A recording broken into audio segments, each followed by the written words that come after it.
네, 오늘은 이제 세 번째 시간으로 그 기독교적인 세계관에 대해서 우리가 좀 얘기를 나눠볼 텐데요. 목사님 먼저 한번 모르시는 분들도 많이 계시니까 한번 설명을 좀 해주시기 바랍니다. 네. 기독교 세계관은 그러면 뭐 약간 좀 철학적으로 들리고 또 학문적으로 좀 들리죠. 그리고 우리가 기독교 세계관이 무슨 뭐 재물 관리하고 무슨 관계가 있는가 이런 생각도 하게 되죠. 근데 우리가 이 연구를 하다 보면 기독교 세계관 관점에서 그 성경을 보면서 그 재물 관리에 연결시켜 보면 굉장히 중요한 그 팩트를 발견할 수가 있다라는 거죠. 뭐냐면 이제 우리가 이제 보면 우리 기독교에서는 사실 내세주의 아닙니까? 사실 우리가 정체성이 그 내세를 지향하는 정체성 아닙니까? 만약에 우리가 내세를 지향하지 않는다 그러면 그건 기독교 정체성이 무너지는 거죠. 그런데 내세주의 쪽으로만 살다 보면 그것이 현실 속에서 굉장히 문제를 많이 일으킨다는 거죠. 현실을 무시하게 되고 또 왜곡하게 되고 그러다 보니까 뭐 예를 들어서 우리가 살아가는데 굉장히 피폐하고 엉망으로 살아갈 수 있다는 거죠. 그래서 역사가 얘기하는 것으로 이렇게 봤을 때 역사의 주제는 균형이다라는 거죠. 균형감을 가지고 그 내세도 우리가 믿고 그다음 현세 속에서 하나님의 역사도 받아들이면서 살아가야 된다. 그런데 이제 우리가 이런 부분을 알아야 되는데, 근데 우리가 이제 우리 교회 교육에서 보면 교회에서 교육을 쭉 받다 보면 어떤 것이 나타나냐면 주로 이제 내세 중심의 교육이 주로 이루어져요. 그리고 현세적인 측면으로 얘기하면 굉장히 사람들이 좀 문제가 있고 그다음에 좀 세속적이다라는 얘기를 많이 하는 거죠. 그리고 또 돈 문제라든지 재물 문제 얘기하면 굉장히 그 신앙이 낮은 사람으로 인정을 하게 되는 그런 부분이 있는 거죠. 그래서 보면 왜 이 기독교 세계관적 측면에서 이제 봐야 되냐면 재물 관리 측면에서 봤을 때 우리는 지금 우리가 얘기하는 것은 일반 그 믿음의 세계가 아닌 그런 동떨어진 세계 속에서 사는 사람들의 얘기가 아니고 그리스도 안에 있는 사람들의 얘기이기 때문에 이렇게 얘기할 수밖에 없는 겁니다. 근데 이걸 보면 기독교 세계관의 그 핵심 세 가지가 뭐냐면 창조와 타락과 그 다음에 그 구속입니다. 이런 부분이거든요. 그런데 이제 우리가 이 성경적인 관점에서 보는 기독교 세계관이라고 했지 뭐 다른 쪽에서 나온 기독교 세계관이 아니기 때문에 그런 공의, 창조, 타락, 구속이라는 부분을 아주 균형감 있게 배우고 또 적용하고 살아야 되는데 우리가 우리 주 예수 그리스도의 구원이라는 부분이 그리고 또 우리 죄 문제가 굉장히 문제가 있고 또 예수 그리스도의 구원이라는 문제가 굉장히 크기 때문에 그쪽에 초점을 많이 맞출 수밖에 없잖아요, 사실은. 그렇죠. 그게 어떤 면에서는 거의 뭐 다다시피 하니까. 그런 쪽에 관점을 많이 두고 초점을 많이 두다 보니까 모든 교육이 다 그쪽으로 이루어진다는 것이죠. 그러니까 타락과 구속이라는 측면에서만 집중적으로 교육이 이루어진다는 것이죠. 신앙교육.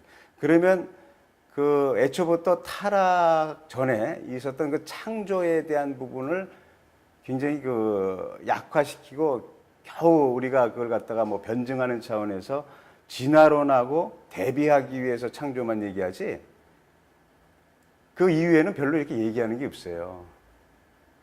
균형감이 없는 거죠. 그러다 보니까 이 창조 질서 세계에서 지금 우리가 계속 얘기하는 부분에서 나오는 부분이 물질 세계거든요. 그러니까 이런 부분을 놓쳐버리면 창조 세계를 놓쳐버리면 지금 우리가 재물에 관련된 부분을 얘기하기 때문에 이 부분을 많은 부분을 놓친다는 거죠. 그러니까 기독교 세계관 관점에서 봐야 되는 부분은 바로 창조, 타락, 구속이라는 이 맥 속에서 균형감을 갖고 이제까지 많이 놓쳤던 부분에 대한 세부적인 연구와 또 적용과 이런 것이 들어가야 줘야 실제적인 기독교 교육이 이루어지는 것이다. 그래서 기독교 세계관이 굉장히 중요한 거예요. 그래서 이런 부분을 요즘에서 많이 깨진 사람들이 기독교 세계관을 굉장히 많이 교육을 합니다. 그리고 이 부분을 왜 이렇게 우리가 지금 재물 관리에서 강조를 하냐면, 지금 뭐 내세주의, 현세주의도 얘기를 했었지만은 실제적으로 재물 관련된 부분은 지금 우리가 현실 속에서 살아가는 부분이기 때문에 이제 이런 얘기를 할 수밖에 없는데, 우리가 이름을 말하면 거의 그분 이렇게 얘기할 수 있는 아주 뭐 우리나라에서 거의 가장 큰 교회다 할 정도의 그 담임 목사님이었던 분이 예전에 개척 초기에 굉장히 뜨거웠죠.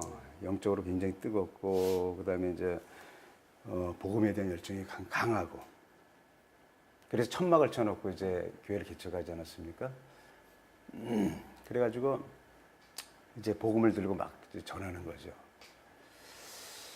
사실 뭐 지금으로 얘기하면 천막 쳤다 그러면 누가 오지도 않을 텐데, 그때 당시엔 또 그런 상황이 그러니까 이제 다니면서 복음을 전한단 말이에요. 예수님을 믿으시오. 그러면 천국을 가고, 그렇지 않으면 지옥에 갑니다. 이런 얘기를 계속 이제 예전에는 좀 약간 그 직설적으로 얘기를 많이 했잖아요. 근데 이제 그 지역이 막 굉장히 그 어려운 사람들이 있는 곳이에요. 그러니까 굉장히 뭐 생활이 어렵다 보니까 뭐 난민촌 같은데, 우리 옛날에 그 서울에도 많이 그런 촌이 있었잖아요. 그러니까 뭐 사람들이 이제 그 보는 사람도 있고 안 보는 사람도 있고 그런데, 이제 어느 집에 가서 이렇게 문을 열어봤죠. 이제 복음을 전하려고. 그때 굉장히 어려운 사람들이 가정이 이렇게 있는 거예요. 그러니까 이제 똑같이 복음을 전하는 거죠. 예수님을 믿으십시오. 그러면 영생을 얻고, 그렇지 않으면 그 지옥에 갑니다. 이런 얘기를 했어요. 이제 많이 전하다가 이제 그 집에 가서 그렇게 했다고 내가 이제 간증집을 한번 읽어봤어요. 근데 그분이 그런 얘기를 하는 거예요. 아니, 여기가 지옥이다. 지금 사는 게 지옥이다. 여기보다 더 어려운 지옥이 어딨냐. 예수님 안 믿으면 지옥 간다는데 여기보다 더한 지옥이 없다. 문 가라. 문 닫더라 이거죠. 삶이 고단한 거죠. 지옥 같은 삶이라고 얘기를 하잖아요. 그죠? 이게 충격을 받았어요. 이 목사님이. 복음 그러다가, 지금 복음이 얼마나 중요합니까? 그럼에도 불구하고 충격을 받은 거예요. 그러니까 이거 안 되겠구나. 다시 돌아온 거예요. 다시 돌아와서 기도하면서, 지금 우리 그 영적인 세계가 너무 중요함에도 불구하고 육적인 삶에 이런 부분이 피폐된 사람들, 지옥같이 사는 사람들에 대한 하나님의 회복에 대한 메시지, 그 다음에 은혜에 대한 메시지, 그 다음에 이것을 이 사람들 다 이렇게 일으킬 수 있다라는 하나님의 메시지가 전해지지 않으면, 현세적인 측면의 메시지가 전해지지 않으면 안 되겠구나라는 생각을 하게 되는 것이죠. 뭐 그럼에도 불구하고 그 후에도 막 종말론적인 측면에서 이제 많이 복음을 전하기도 했는데, 사실은 기독교는 종말론적인 측면이 진리입니다. 그럼에도 불구하고 우리가 창조가 너무 무시되다 보니까 그 부분을 이제 좀 부각시키자 하는 측면에서 이제 기독교 세계관을 이제 가져오는 거기 때문에 그렇게 이해를 하셔야 됩니다. 그래서 이제 이러한 부분으로 이렇게 생각을 해보니까 이 모든 물질 세계 이런 부분들이, 이제 재물 관리 이런 부분들이 지난번에 우리가 얘기했던 것처럼 그 창조의 그 하나님의 그 법칙 속에서 움직이고 있더라라는 거죠. 여기서 무너지는 부분들이 어떤 면에서는 타락적으로 가는 겁니다. 기독교적인 측면에서 봤을 때. 그러니까 안 믿는 사람들은 이게 타락이다 아니다라고 뭐 얘기한다는 것이 참 뭔지 모르지만, 기독교 세계관 관점에서 이게 창조 질서가 무너질 때의 타락의 길로 가는 것이거든요. 그러면 뭐냐면 창조의 법칙은 플러스의 법칙입니다. 하나님이 어떻게 마이너스로 시작합니까? 무에서 유를 창조하신 분이 마이너스는 안 가거든요. 창조는 번성의 법칙입니다. 씨앗이 번성의 법칙을 가져오는 것처럼. 그러니까 그 질서 속으로 들어가는 것이 번성의 법칙을 가져온다고 그러지 않았습니까? 그런데 이런 부분을 벗어났을 때에 이제 타락의 법칙 속으로 들어가는데, 우리는 타락의 법칙과 회복의 법칙 쪽으로만 영적으로 교육을 받았기 때문에 이 창조 질서 속에서 나오는 번성 이런 부분에 대한 원리들을 많이 놓치고 있었다라는 부분이 기독교 세계관의 중요성을 가지고 온다는 거죠. 그래서 이제 이 타락이 들어갔을 때 타락은 마이너스의 세계입니다. 마이너스의 세계. 우리 나중에 알게 되겠지만 빚, 네. debt, 빚이잖아요. 빚. 이 빚이 마이너스잖아요. 마이너스의 세계입니다. 그래서 이제 우리가 나중에 원어적으로 보면 알겠지만은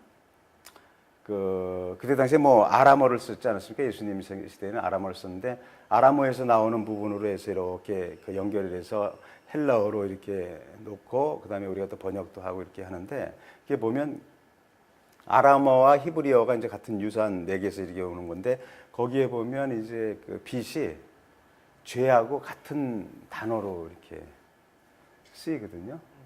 동일어입니다. 동일어.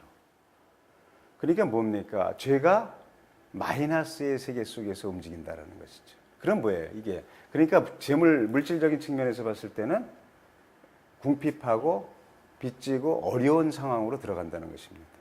이런 부분이. 그러니까 영적인 세계 속에서 죄만이라고 생각하면 그건 죄다라고 생각해서 이 물질 세계와 관련시키지 않는다 그러면 뭐 전혀 관계가 없는 것이지만 우리가 여기 기독교 세계 관점에서 나중에 영적인 세계도 얘기했죠. 그런 부분으로 들어간다 그러면 이건 아주 심각한 문제가 되는 거죠. 그래서 재물하고 관련이 된 부분이죠. 그래서 이제 이런 부분이 이제 영적 세계에서 구속이라는 부분이 있잖아요. 구속은 뭡니까?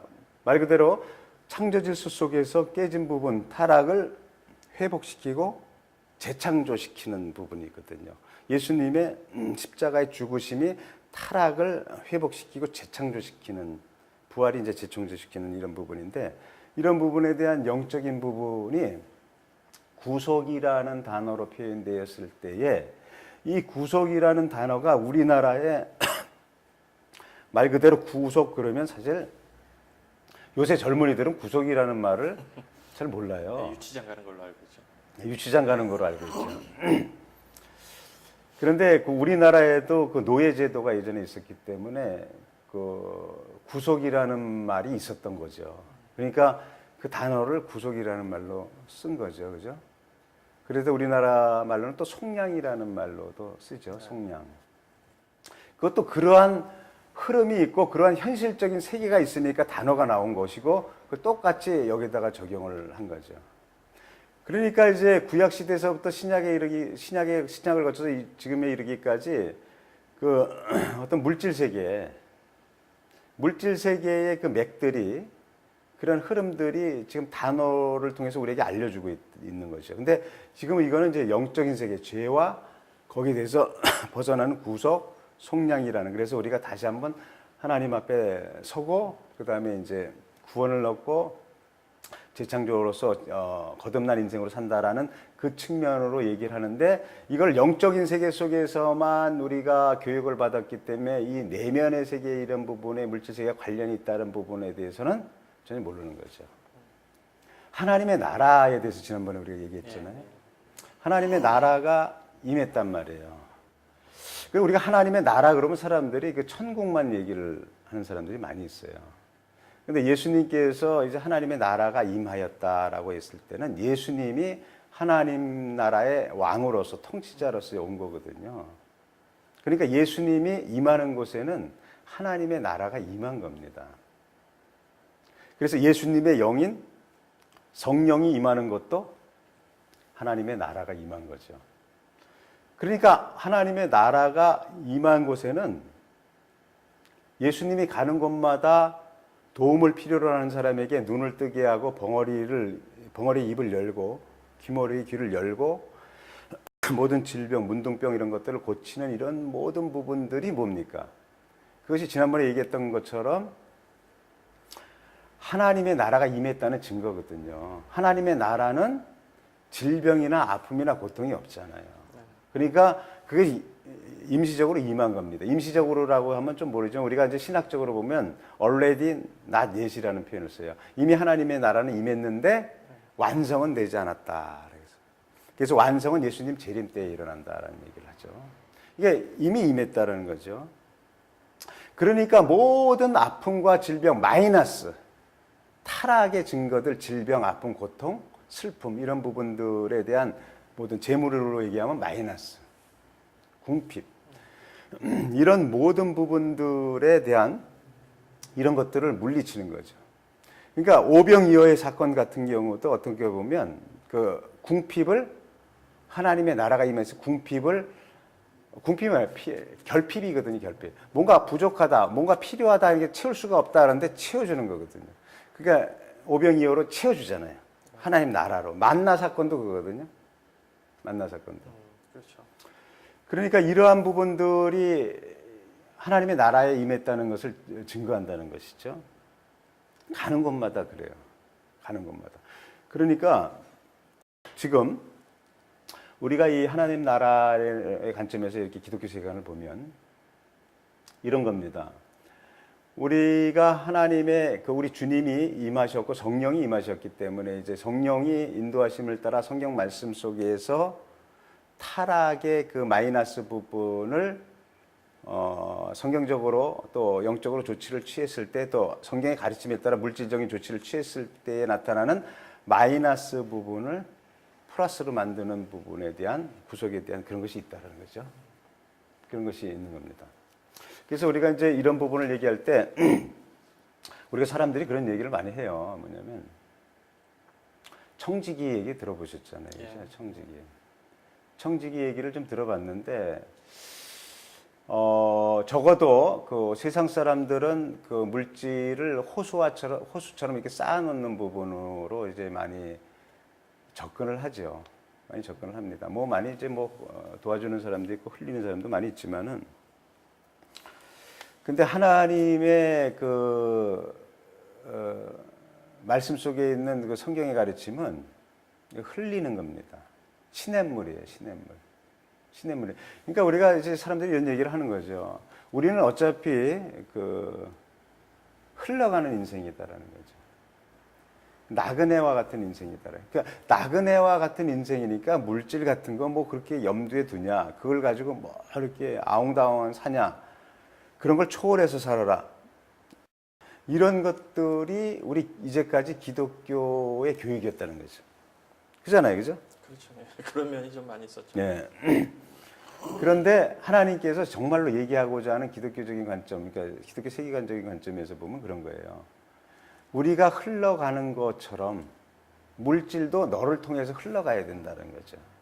그러니까 네가 호수처럼 물질의 통로 얘기 많이 하죠. 예, 호수처럼 가두지 말고 그냥 없어서 궁핍해 갖고 맨날 그러지 말고 하나님이 물질의 주인이니까 거기서 받아서 시냇물처럼 흘려보내라는 얘기를 하는 거죠.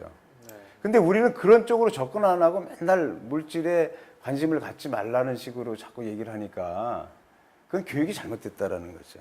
그러면 현세를 죽이는 겁니다. 우리가 이제 이런 얘기를 하면서 청지기 얘기를 하는 거죠. 청지기다라는 것은 뭐 성경에 굉장히 많이 나오기 때문에 그리고 또 청지기라는 말은 우리 믿는 사람만 이렇게 많이 알지 요새는 잘 몰라요. 잘 모르더라고요, 그죠? 옛날 고어니까. 근데 이제 이 청지기가 사실은 종이다라고 생각을 할 수 있지만 사실은 이게 종이긴 종이지만 완전한 밑바닥 종은 아니에요. 일종의 관리인. 그렇죠. 어떨 땐 성경에서는 이제 그 영어 성경 매니저로도 나오고 스튜어드로 나오고 이런 식으로 나오는데 그렇다면 뭐냐는 거죠. 중간 관리자로서의 역할을 한다는 것은 청지기 그러면 일반적으로 어떤 컨셉이 잡혀지냐면 말 그대로 어떤 그 하나님이 계시고 주인이 있고 그다음에 청지기가 있고 밑에 그 다른 사람들이 있다는 거죠. 종이나 이런 부분. 그러니까 말 그대로 흘려야 되는 겁니다. 받아서 흘려야 되는 거예요. 누가복음에도 나오잖아요. 16장에도 나오고 12장에도 나오는데 거기서도 그랬잖아요. 주인이 청지기를 뒀는데 청지기가 주인의 물질을 받아서 아주 잘 쓴다는 거죠. 잘 써서 그 종들에게 때를 따라서 잘 나눠준다는 거죠. 아주 잘 나눠준다 이거죠. 그러면 이 청지기가 아주 귀해서 이 주인이 모든 것을 다 맡긴다는 거죠. 청지기한테. 왜냐하면 잘 쓰니까. 우리가 지금 기독교적인 관점에서 보는 겁니다. 이제 안 믿는 세계 속에 얘기하는 게 아니에요. 그러니까 한마디로 뭐냐면 하나님은 물질을 잘 사용하는 사람에게 마음껏 부어준다라는 그런 부분을 얘기하죠. 근데 이 부분을 얘기할 때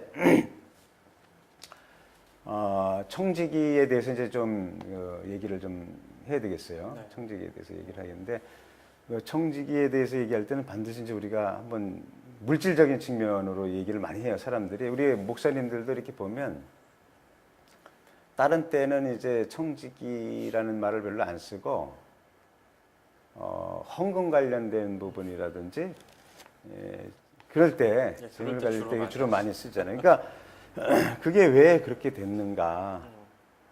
그럴 수밖에 없는 거라고 생각이 들어요. 세상 사람들은 그것을 인정하든 인정하지 않든 여기에 그 기독교 세계관의 그 관점이 있는 거예요. 우리는 지금 성경적인 관점에서 세계를 보는 거거든요. 기독교 세계가. 그러니까 이제 이게 굳이 이렇게 얘기한다면 이런 것이죠. 원래 그 성경이 쓰여진 예수님 당시에 그때는 이제 헬라어를 썼지 않습니까? 헬라어를 썼는데 사실 헬라어로는 기록을 했을 뿐이지 유대인들은 그때 아람어를 썼어요. 예수님도 그때 당시에는 아람어를 썼거든요. 그렇죠. 그런데 이제 헬라어에 오이코스라는 말이 있어요. 오이코스. 이 오이코스가 집이라는 뜻입니다. 집. 이 집이죠, 집. 집인데 이 집을 잘 이제 물질적으로 또 상황적으로 잘 관리하는 관리인을 뒀는데 이 관리인이 오이코노마이예요, 오이코노마이. 헬라어로. 그게 이제 매니저가 되고 스튜어드가 되고 그다음에 이제 우리 얘기하면 청지기가 되는 거죠. 집을 관리하니까. 그 집을 관리하면 뭐를 주로 관리하겠습니까? 주로 이렇게 물질 부분을 많이 관리하지 않겠습니까? 이렇게 그렇죠. 보면 주로 이제 그런 게 대다수니까.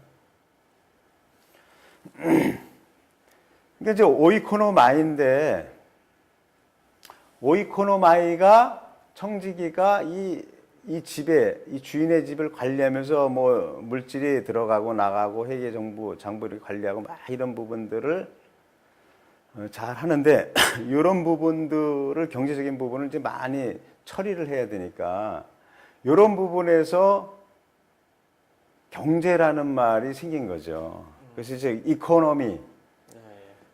이코노미라는 경제가 바로 오이코스에서 오이코노마이에서 이코노미가 된 거거든요. 아, 예. 그러니까 뭡니까?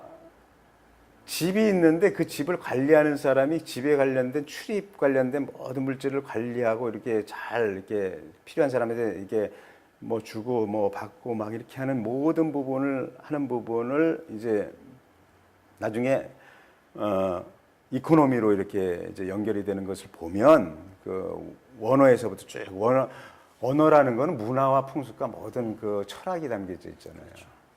이제 성경적인 부분에도 이제 신학적인 부분도 있고 이런 부분에서 이코노미가 난 걸 보면 이 보세요. 이제 하나님의 집 주인의 집이 하나님의 집이라는 거죠. 그러니까 이 세상에 있는 모든 부분이 하나님이 집이라는 거죠. 하나님의 집. 하나님이 주인이다라는 거죠. 물질이. 근데 대리인을 세웠다는 거죠. 대리인을 여러 곳을 세웠겠죠. 오늘 오이코노마이가 여러 명이 되겠죠. 그 중에 하나가 우리가 청지기로서 있어 오이코노마인데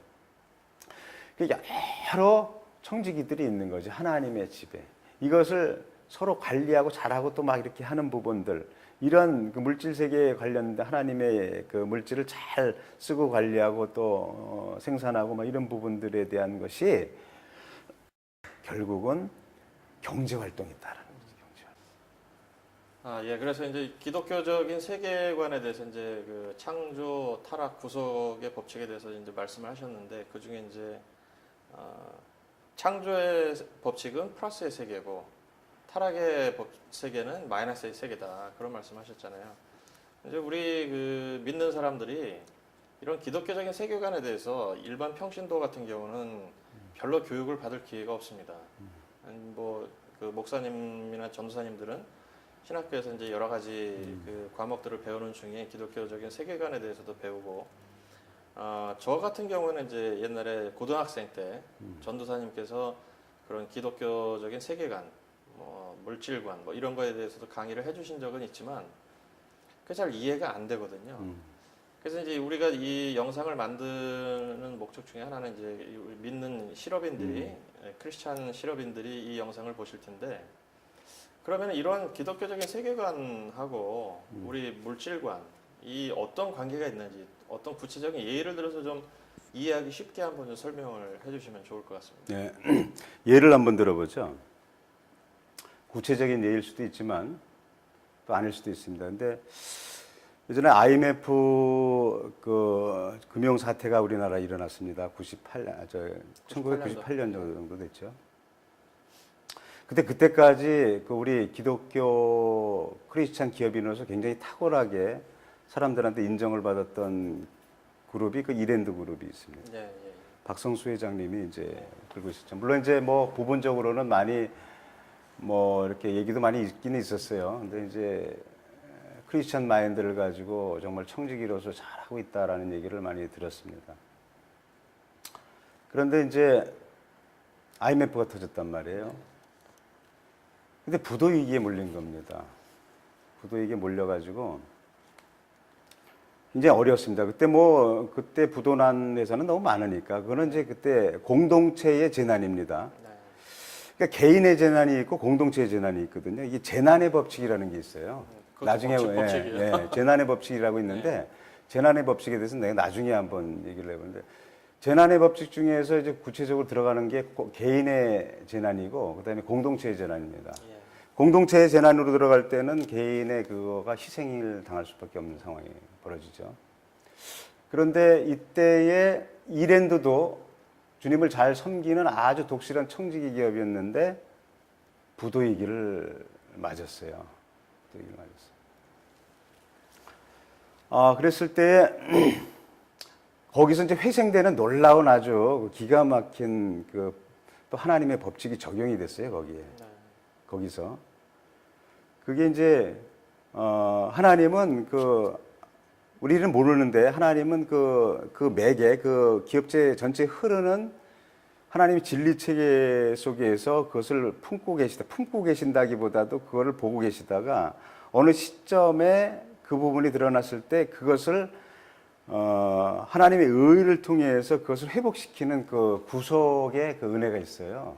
근데 그거는 좀 나중에 얘기를 해봅시다. 그거는 이제 우리가 나중에 얘기를 해보는데, 지금 우리 기독교 세계관 관점에서 봤을 때. 기독교 세계관 관점에서 봤을 때는 공동체의 재난이 있을 때는 그리스도인도 같이 함몰된다는 거죠. 그런데 이 위기를 아주 기가 막히게 하나님의 은혜로 극복을 하고 회복을 한 다음에 그분이 고백을 한 얘기가 있어요. 뭐라고 고백을 했냐면, 내가 만일 IMF 금융사태가 터지기 전에 피터 드러커라는 사람을 알았다 그러면 나는 이 위기 때 이 위기를 겪지 않고 모면했을 것이다라는 얘기를 해요. 그 전에 피터 드러커를 알았다면. 도대체 피터 드러커는 누구냐? 오늘 피터 드러커는 기업인 중에서 모르는 사람 없습니다. 그렇죠. 뭐 현대 경영의 아버지고, 잭 웰치, 전설적인 GM 회장이 잭 웰치의 그 멘토지 않습니까? 그리고 수많은 경영인들의 멘토입니다. 근데 어떤 사람은 그 사람이 유대인이라는 사람도 있고, 어떤 사람은 성공의 신자라는 얘기도 있고, 좀 불분명해요. 그러니까 분명하게 그 종교의 정체성이 안 나타납니다. 피터 드러커는. 그냥 순수하게 현실적인 측면에서, 그러니까 말 그대로 어떤 그 종교색을 떠나서 완전히 실제적인 현실 세계 속에서 일어나는 모든 부분을 컨설팅하고 코칭하는 사람이죠. 연구에서. 그러니까 그분은 성경을 몰라요. 성경적인 접근을 안 한다고 볼 수도 있는 거죠. 근데 중요한 거는 뭐냐면 내가 그걸 쫙 보면 그분은 그걸 모르고 했을지 몰라도 그게 성경적인 접근이다라는 것을 알 수가 있어요. 그걸 알 수가 있어요. 예. 그런데 이 피터 드러커가 알았다면이라는 얘기는 이 사람하고 대화했다면이라기보다도 피터 드러커가 어떻게 멘토링하고 컨설팅하고 경영인들을 가르쳤느냐 하는 부분들을 미리 알았다면, 그리고 그걸 내가 정말 중요하구나 해가지고 그걸 쫓았다면, 그러면 이런 위기를 모면했을 것이다라는 얘기를 한다고요. 그 중에 아주 핵심적인 부분이 지식 경영입니다. 네. 지식 경영. 뭐 지식 경영이라 그러면 지금 현대 경영학에서 지식 경영은 이미 편만하게 다 알고 있는 사실이고, 물론 이제 모르시는 분들도 있어요. 이제 조그만 가게 하시는 분들은 그게 이제 모르죠. 근데 일반 웬만한 기업 경영을 하시는 분은 지식 경영에 대한 부분에 대한 인식을 다 가지고 있어요. 근데 이제 거의 큰 그룹이니까 그런 지식 경영에 대한 부분을 알죠. 이것은 뭐냐면 흐름을 읽었어요. 트렌드를 읽는 겁니다. 이미 읽어서 사람들이 경영하고 이렇게 비즈니스가 움직이는 이런 모든 부분의 맥들이 이런 식으로 가서 이런 식으로 간다라는 부분들을 읽고, 그 다음에 뭐 이제 우리가 제3의 물결, 제4의 물결 뭐 이런 식으로 얘기하지만 이제 트렌드가 있는 부분을 읽고 그 부분에 대한 나름대로의 컨설팅 스프릿을 가지고 체계화 시킨 거죠. 그래서 그걸 가르쳤던 거죠. 그런 부분들의 중요성을 인식을 못했으니까, 만약에 그렇게 했다 그러면 내가 IMF 때 이런 위기를 겪지 않았을 것이다라는 얘기를 하는 거죠. 그건 뭡니까? 그거는 뭐냐면 우리가 자꾸 얘기를 하는 거지만 그것이 어떤 영적으로 기도하고 영적으로 성경을 연구하고 막 이런 부분에 대해서 나오는 것이 아니고, 그러면 박성수 회장이 훨씬 낫죠. 그분은 이제 성경도 많이 읽고 공부도 많이 하고 막 그랬잖아요. 기도도 많이 하고. 그럼 피터 드러커보다 훨씬 낫죠. 그런데 그런 게 아니다라는 거예요. 기독교 세계관은 그런 관점에서 보면 안 된다는 얘기죠. 기독교 세계관은 항상 창조, 타락, 구속의 관점에서 창조 세계 속에서가 바로 플러스 원리를 가지고 있기 때문에 그 부분에 대한 연구가 집중적으로 돼야 된다는 얘기죠. 1차적으로. 그러니까 자꾸 얘기하지만 그 타락 구속적인 측면으로만 영적으로 접근하는 교육 가지고 이쪽으로만 접근해서 문제를 풀려고 그러면 한계가 있다는 거죠. 못한다는 게 아니라 처음부터 접근 방식이 틀렸다는 거죠. 그러니까 여기서부터 연구가 되어짐으로 인해서 트렌드를 읽고, 그 다음에 문제가 생겼을 때에 기독교인은 이제 마이너스 세계라는 타락의 세계 속에서 어떻게 구속의 플러스로 다시 반등시키는 원리를 적용하는가, 이런 것들을 이제 배워하는 것이지만, 일반 사람들은 이제 그런 부분을 접근을 안 하죠. 일반 사람들은 어떤 식으로 하냐면 또 창조 시스템 속에서 회복 시스템이 있어요. 타락에서 구속을 통해서 회복시키는 시스템이 있고, 창조 시스템 자체의 회복 시스템이 있어요. 그래서 우리가 보면 이렇게 자연을 두면 자연을 훼손시켰는데 안식년을 주잖아요. 자연에게. 산에 등산하지 말라라든지. 그러면 몇 년 후면 회복이 되잖아요. 네, 그렇죠.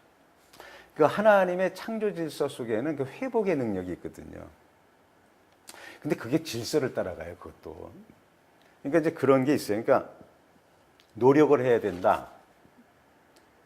피나게 힘을 써야 된다. 땀을 흘려야 된다. 이게 간단한 얘기 같지만 그것이 타락이라는 부분으로 해서 망가진 부분을 회복시키는 하나의 창조 질서 체계 속에서 회복을 이루는 그러한 하나의 팩터예요. 그런 부분이.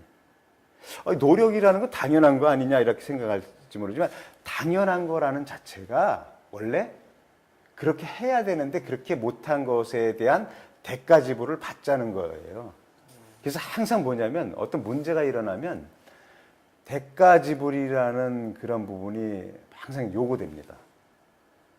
그게 우리가 이제 율법적으로 얘기하는 것이 아니냐 이렇게 생각할지 몰라도 대가 지불이 안 되면 문제가 해결되지 않는 것이 원래 창조세계 질서예요. 원래 그래요. 하나님의 세계는 내가 그랬잖아요. 대가 지불을 반드시 해야 된다고. 그래 이루어진다고. 이런 것을 봤을 때 우리 기업인들이 기독교 세계관 관점에서 볼 수 있어야 되는 부분을 이제 신뢰를 준 거고, 어떤 분은 제가 예전에 저와 함께 선교 프로젝트를 진행한 적이 있었어요. 그러니까 재단법인인데 그 사실은 선교 재단법인인 거와 같은 일들을 많이 했죠. 중앙아시아 선교방송국 설립하고 막 이런 부분 있고 선교 사역을 많이 했죠. 그때 그분이 한 10개 정도의 조그만 법인이 모여있는 그 조그만 그룹의 회장님이었어요. 회장님이었는데, 물론 이제 두 분이 같이 이제 하는데 두 분이 굉장히 독실하신 분입니다. 나이도 젊으신 분이에요. 근데 이분이 돈을 참 잘 벌어요. 돈을 참 잘 벌습니다. 돈이 막 술술술 벌어요. 그런데 유심히 봤어요. 일을 열심히 하는가. 그럼 뭐 일을 열심히 한다기보다도 이제 성실하게 해요. 회장님이 두 분이 이제 동업을 하시는데, 한 분은 관리 측면으로 접근을 하고 그쪽으로만 하시고, 한 분은 이제 영업 쪽으로 주로 많이 하시더라고요. 외와 내죠. 네, 역할 분담을 분명하게 잘 하시더라고요. 근데 한 9시 반이나 10시 정도에 출근해서 한 4시면 가요. 아주 그냥 땀을 뻘뻘 흘리면서 일하고 그런 것도 아니에요. 근데 참 의아한 것이 많이 있었던 거죠. 돈이 잘 벌리니까. 가만히 보니까 어떤 게 있었냐면, 돈을 잘 써요. 돈을 잘 쓰는 겁니다. 돈을 잘 쓴다는 게 남을 뭐를 막 사주는 것이 아니라 정말 청지기처럼 써요. 청지기는 하나님 나라의 세계 속에서 이제 기독교 세계관 관점에서 청지기죠. 그 물질이 자기 것이 아니다라는 거죠. 그 기독교 세계관적인 관점입니다. 우리는 흘러가는 사람이다라는, 흘리는 거죠. 근데 이분이 물질을 쓰는 거 보면 자기 물질임에도 불구하고 자기가 함부로 안 씁니다. 자기 소유에 있는데도. 물론 회사의 소유는 자기 소유가 아니기 때문에 회사 거는 뭐 당연히 안 쓰고, 누구를 고용해도 사적인 일을 한다 그러면 개인 돈을 줘가면서 일을 해요. 회사에서 직원으로 해갖고 할 수도 있는데 그렇게 안 합니다.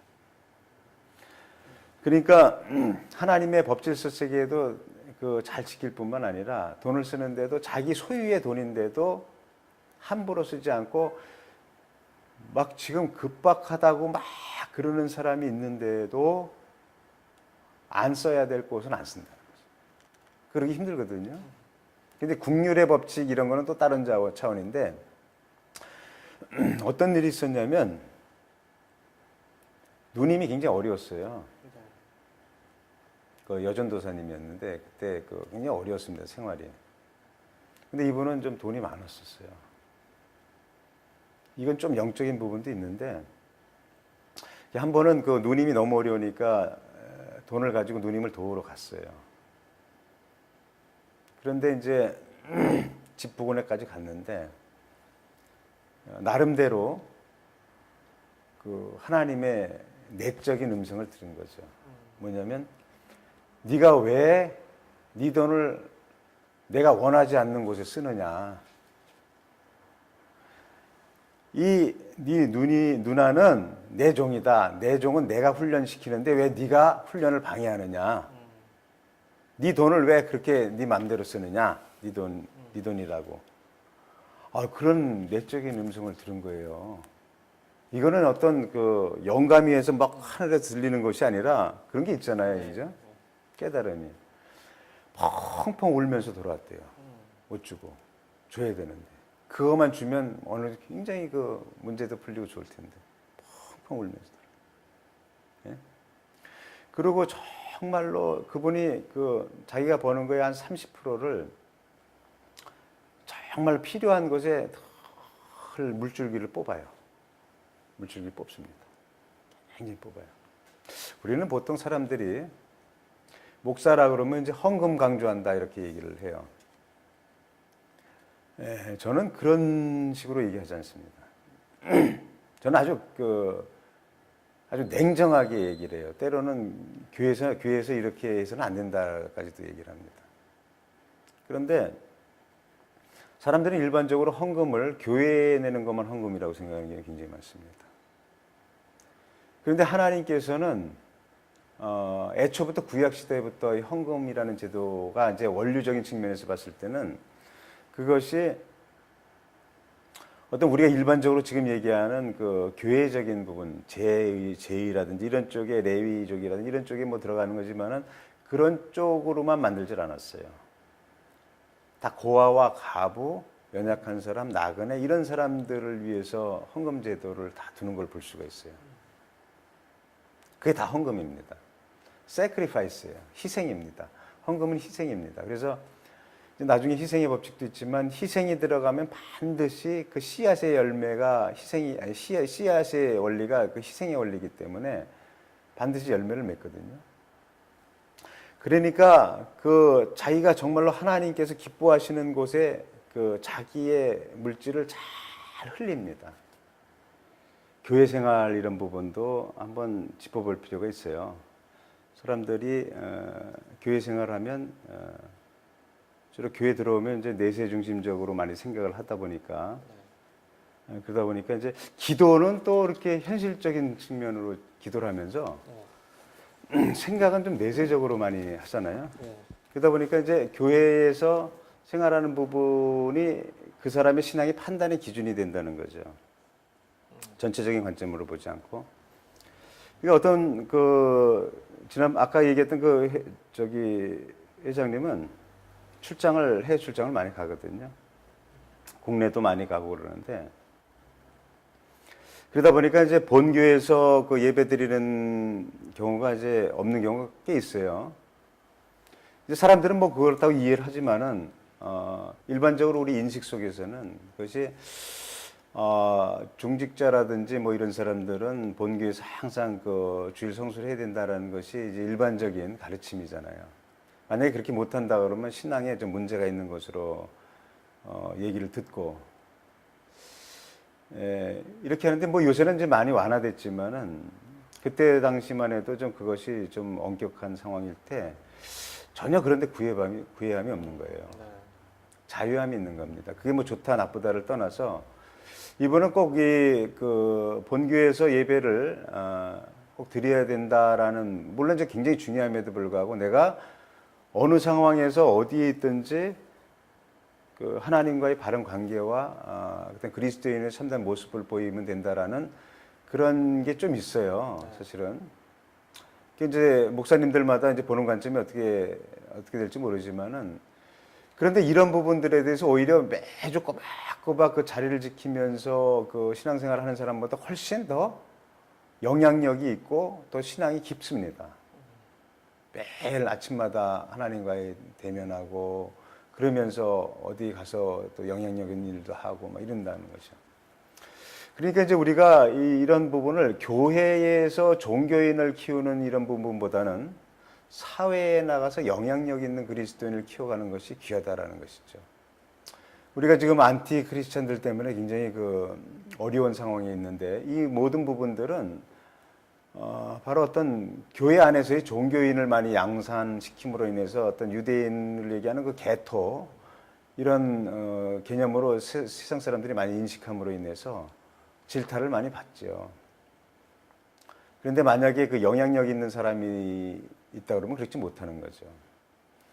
그래서 이제 이런 부분을 우리가 생각할 때는 어떤 관점에서 사람들이 많이 생각해서 그러냐면 교회하고 그 세상하고 이분화 시켜서 이제 구분하고 이 그 교회에서 생활하는 부분들이 주로 영적인 생활이다 보니까 그 세상적인 부분은 이제 그 세속적인 부분 이러다 보니까 이제 아마 그렇게 나누는 것 같은데 그럼에도 불구하고 우리가 이제 이 부분을 강조하는 건 기독교 세계관 관점에서 아까도 얘기했지만 타락이라든지 구속을 중심으로 배우는 이 교회의 문화 이런 부분이 아닌 또 한번 창조 세계 속에서 역동적으로 하나님의 사역을 하는 이런 부분이 강조되어야 되기 때문에 기독교 세계관 관점에서 이런 걸 접근한다. 그래서 우리가 어린아이들 키울 때도 이렇게 균형감을 가지고 키워야지 애들이 영향력이 있는 거죠. 그런 부분이 많이 있습니다. 목사님 이제 그 방금 좀 예민한 듣기에 따라서 이제 좀 예민할 수 있는 그런 이제 주제 말씀을 이제 사례로 해주셨는데, 오늘날 우리 한국 교회에서 특히 이제 그런 문제들을 많이 목사님들이 강조를 하세요. 예를 들어서 주말에 어디 놀러 가는 것보다 놀러 가더라도 예배는 꼭 본교에서 들으라든지, 물론 그 말에 무엇을 의미하는지는 이제 교인들이 다 알죠. 하지만 이제 그럼에도 불구하고 우리의 현실은 출장을 가야 된다든지 아니면 불가피한 일로 인해서, 특히나 이제 우리 청년들이 많이 고민할 수 있는 문제 중에 하나가 모든 시험을 다 주일날 봐요. 자격증 시험부터 해가지고. 그래서 옛날에 제가 학교 다닐 때만 해도 중고등학교 때 80년대, 70년대만 하더라도 주일날 그런 데 가느라고 예배를 빠지면 사람들이 배관시하는 거죠. 야, 저 뭐 신앙이 저러냐. 겉모습만 보고 어떻게 보면 이제 판단을 하는 거고, 그런 면에서 많이 좀 그 의문이 있었어요. 야, 이거 과연 가야 되는 거냐, 말아야 되는 거냐. 이제 그런 모습들을 보면서 방금 말씀하신 것처럼 제가 볼 때는 이제 그 문제의 핵심은, 논지는 그거 같아요.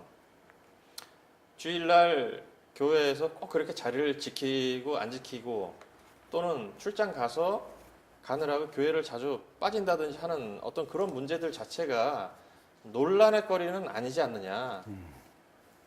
제일 중요한 것은 하나님과 내가 동행을 하고 있고, 내가 어디를 가든지 하나님을 내가 늘 마음속에 모시고 있으면서 하나님과 커뮤니케이션하고, 그게 훨씬 더 본질이고 핵심이 아니냐. 물론 이제 목사님들의 입장에서는 교인들이 주일날 다 이렇게 교회 와서 예배드리고 딴 데 가지 말아라. 그러니까 네 육신의 쾌락을 위해서 주의를 범하지 말아라라는 뜻으로 이제 말씀을 하시는 거잖아요. 근데 거기서 이제 그게 어떻게 보면 좀 약간 맞지는 않을지 몰라도 그 탕자의 비유하고 좀 약간 비슷한 면이 있는 것 같아요. 큰 형은 계속 아버지 곁에서 아버지 모시면서 아주 성실하게, 아주 착실하게. 근데 탕자는 자기 멋대로 나갔다가 돌아왔는데 아버지가 그 나갔다 돌아온 아들을 더 이렇게 일시적인데 그거를 굉장히 케어하는 모습을 보면서 첫째인 그 형은 마음에 좀 상처를 받을 수도 있었겠다는 얘기죠. 이제 그런 모습들하고 좀 비슷한 그런 것 같아요. 예. 네. 우리가 지금 이 부분을 지금 기독교 세계관이라는 얘기에서 이제 이 얘기가 나왔어요. 근데 이런 부분을 왜 이런 얘기를 했냐면 좀 이렇게 그 한쪽으로 편중되게 보지 말고 네. 성경이 얘기하는 부분에 대해서 전반적인 측면에서 한번 균형감을 가지고 보자는 측면이죠. 네.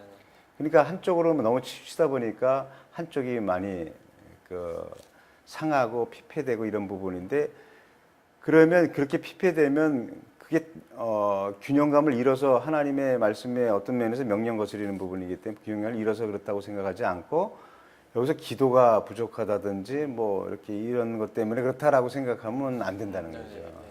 그러니까 노력을 안 하면, 땀을 안 흘리면 그 열매를 거둘 수 없는 것은 창조 질서이기 때문에 그거는 뭐라고 할 수 있는 게 아니에요. 그러니까 우리가 일반적으로 돈을 번다고 그랬을 때는 돈을 벌 만한 일을 하는 사람이 돈을 벌지, 전혀 관계가 없는 영적인 일을 하는 사람이 돈을 벌지는 않는다는 거죠. 적어도 우리가 지금 재물적인 측면에서 얘기를 할 때는 그 부분을 분명히 짚고 넘어가야 된다. 우리가 그의 나라와 그 의라는 얘기를 자주 했지만은 그 부분을 엉뚱한 데 갖다 붙여가지고 그거를 해석하는 사람이 굉장히 많아요. 뭐 예를 들면 뭐. 아니 뭐 이렇게 예를 들어서 그 뭐 우리 여자 집사님들 많이 그러잖아요. 뭐 집에서 뭐 극단적인 예는 뭐 그런 것도 있잖아요. 이렇게 새벽에 일 가는 남편이 있는데 남편은 그렇게 아내가 새벽밥을 좀 해줬으면 좋겠는데 자기는 새벽 기도를 빠지면 안 되기 때문에 남편은 굶고 가야 된다. 내가 먼저 그의 나라와 그 의를 구해야지 남편도 잘 된다. 이렇게 생각하는 그 일들이 있더라는 거죠. 그건 뭐 극단적인 예지만 우리가 뭐 이렇게 교회 봉사하는 부분도 많은 경우에 그 안 믿는 남편하고 이게 뭐야 문제가 생기는 경우가 그런 경우가 굉장히 많아요. 그렇죠. 우리가 일반적으로 이제 부자다라든지 부유하다 그렇게 된다라고 이렇게 할 때는 그 일반 사람들도 그렇고 성경에도 보면 그 근면해야 된다라고 나와요. 그 누가 모르겠느냐라고 얘기할지 모르지만 원래 성경에 나와 있는 게 아니라 하나님께서 그렇게 만드셨기 때문에 만약에 근면하지 않으면 부유해지지 않는다라는 것이 어떤 면에서 보이지 않는 법칙인 거죠. 물론 반드시 적용되는 거 이런 거는 또 다른 차원이지만 또 역학적으로 거기에 연루된 것이 있어요. 그런데 그런 부분들을 간과하고 그렇게 근면하게 뭘 하지도 않으면서 뭐 이제 신앙생활 열심히 한다고 하면서 이제 그의 나라와 그 의를 구하면 이 부분들은 근면하지 않아도 된다라는 그런 쪽으로 적용하는 사람이 많죠. 그건 아니다라는 거죠. 그걸 뭐 누가 모르겠느냐 이렇게 얘기할지 모르지만 실제적으로 우리 삶 속에서는 그의 나라와 그 의 부분을 적용하면서 엉뚱하게 적용하는 게 굉장히 많아요. 굉장히 그런 게 많은 것 같아요, 내가 보니까. 그러니까 어떨 때는 좀 이해하고 들으셔야 됩니다, 이거는. 어떨 땐 그 예수님을 믿기 전에는 그리고 좀 신앙생활이 좀 어설플 때는 오히려 그 물질 관계 이런 부분하든지 잘 벌어요. 근데 이제 신앙이 더 깊어지고 또 열심히 신앙이 깊어진다기보다도 교회 열심히 다니시고 막 이렇게 할 때 조금 이제 뭐 이런 영적으로 좀 치우쳐지는 부분이 생길 때 오히려 이런 부분이 나태해지는 거죠. 그래도 하나님께서 이렇게 도와주실 것이다라고 생각하는 거죠. 그게 전혀 도와주지 않는다는 얘기를 하는 게 아닙니다. 하나님께서는 그냥 무조건 그렇게 도와주는 것이 아니라 거기 하나님의 말씀의 근거와 하나님의 말씀에 순종하는 부분이 있을 때 도와주는 거지 자기 마음대로 자의적으로 해석해갖고 적용한다고 그게 도와주는 게 아니죠. 그건 많이 왜곡해요. 그런 부분을 많이 놓칩니다, 우리가. 우리 어른들이 아이들을 신앙교육할 때도 그렇고 다 그래요, 보면. 많이 그래요. 그러니까 그 부분이 오늘날 우리 한국 교회 내 뭐 외국은 어떤지 모르겠는데 한국 교회 내에 좀 만연해 있는 어떻게 보면 만연해 있는 많이들 오해하고 있는 부분 중에 하나인 것 같아요. 이게 하나님이 내가 교회에서 이렇게 기도 열심히 하고 봉사 열심히 하고 뭐 교회 충성하고 하면 세상 일은 하나님이 알아서 다 해주신다. 이제 그런 부호적인 이야기들을 하시는 분들이 좀 계세요. 그런 것들을 이제 우리가 어떻게 받아들여야 되는지 때로는 그런 것들이 많이 헷갈리게 하거든요. 우리 믿는 사람들을. 특히 이제 사업하는 사람들. 일이 잘 될 때는 뭐 전혀 문제가 안 되지만 사업이 잘 안 되고 돈이 잘 안 벌리고 할 때는 또 궁핍하게 되면 좀 여러 가지 다양한 옵션들을 가지고 생각을 하게 돼요. 예. 심지어 어떤 사람은 복권도 사야 되는 거 아니냐. 뭐 기도만 하면 뭐하냐. 복권이라도 사놓고 기도를 해야지. 뭐 이렇게 이제 좀 웃자고 하는 그런 얘기 하시는 분들도 계시고.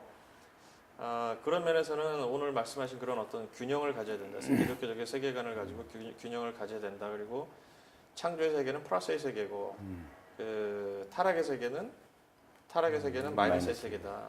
그래서 그런 말씀들을 오늘 잘 해주셨는데요. 특별히 오늘 이 영상을 보시는 우리 크리스찬 실업인들에게 마지막으로 당부하고 싶은 말씀이 있으시다면 오늘 이 주제와 관련해서 짧게 한마디 좀 해주시죠. 그 신앙생활은 균형감을 가져야 됩니다. 한마디로 얘기해서 우리는 분명히 내세가 있음을 분명히 믿어야 됩니다. 예수 그리스도 안에서 구원이 있다라는 부분. 그런데 한편으로는 우리 이 땅에 사는 동안에 청지기로서 확실하게 하나님께서 주시는 은혜의 이런 부분, 말씀 이런 부분에 대해서 창조 질서 이런 부분, 모든 부분들을 잘 배우고 거기에 적용을 해야 되는 것이죠. 특히 제가 이제 강조했던 부분이 이제 자꾸 창조 얘기하는데 창조 부분에 대한 부분을 연구를 많이 할 필요가 있어요. 그래서 이제 특히 이제 기업인들이 무슨 문제가 일어나면 기도를 해요. 근데 그거는 뭐 반드시 그렇게 해야 됩니다. 뭐 기도는 뭐 위기 때는 방법이었어요. 기도에는 방법이었습니다. 그런데 기도와 더불어 이 하나님께서 애초부터 그 구약에서부터 어떤 말씀을 주셨는지, 그리고 내가 어떤 위기에 왔을 때 그 어떤 말씀을 적용해서 그 문제를 풀어야 될지, 이런 부분들을 반드시 좀 배워야 됩니다. 성경 공부가 어떤 지식을 쌓기 위한 성경 공부가 아니라 내 인생 문제, 내 어떤 가정과 기업과 모든 자녀와 모든 관계되는 그 모든 인생 문제를 주님 안에서 풀고자 하는 그 관점으로 성경 공부를 해야지. 그렇게 하면 됩니다. 그래서 그 제가 얼마 전에도 우리 교인들한테, 우리 기업인들한테 그런 얘기를 했어요. 성경 공부를 해야 됩니다라는 거죠. 그렇지 않으면 균형감을 잃습니다. 괜히 자기 마음대로 해석해서 적용하고 안 된다 그러고 그다음에 뭐 그렇게 하면 안 된다는 거죠. 그래서 좀 더 우리가 함께 진지하게 공부하고 나가자라는 그런 측면으로 얘기를 하고, 그다음에 특별히 그 두 가지를 좀 연구해야 돼요. 왜냐하면 성경에서 그 나오는 그 하나님의 그 부여의 체계 이런 부분도 연구하고, 그것을 지키면서 따랐던 그리스도인, 그래서 하나님께서 은혜를 주셨던 그리스도인의 모습은 어떻게 이렇게 좋은 결과를 가져왔는가, 그런 걸 연구하고, 한편으로는 세상 가운데서 탁월하게 경영수완을 이뤘던 사람들, 그리고 나름대로 영향을 미치며 성공을 이뤘던 사람들과 그 기업들이 어떤 식으로 움직였는지, 이런 부분들을 배울 필요가 있는 거죠. 왜 그러냐면 이건 성경 속에서 우리가 구체적으로 나왔던 부분이고, 이거는 이미 창조세계 질서 속에서 편만에 있는 부분들을 이 사람들이 연구한 부분들에 대한 것을 간접 체득을 하는 거거든요. 이건 특별 은총이고 이건 일반 은총으로 받아들이라는 거죠. 이런 균형감을 반드시 가져야 된다라고 제가 말씀을 좀 드릴 수가 있어요.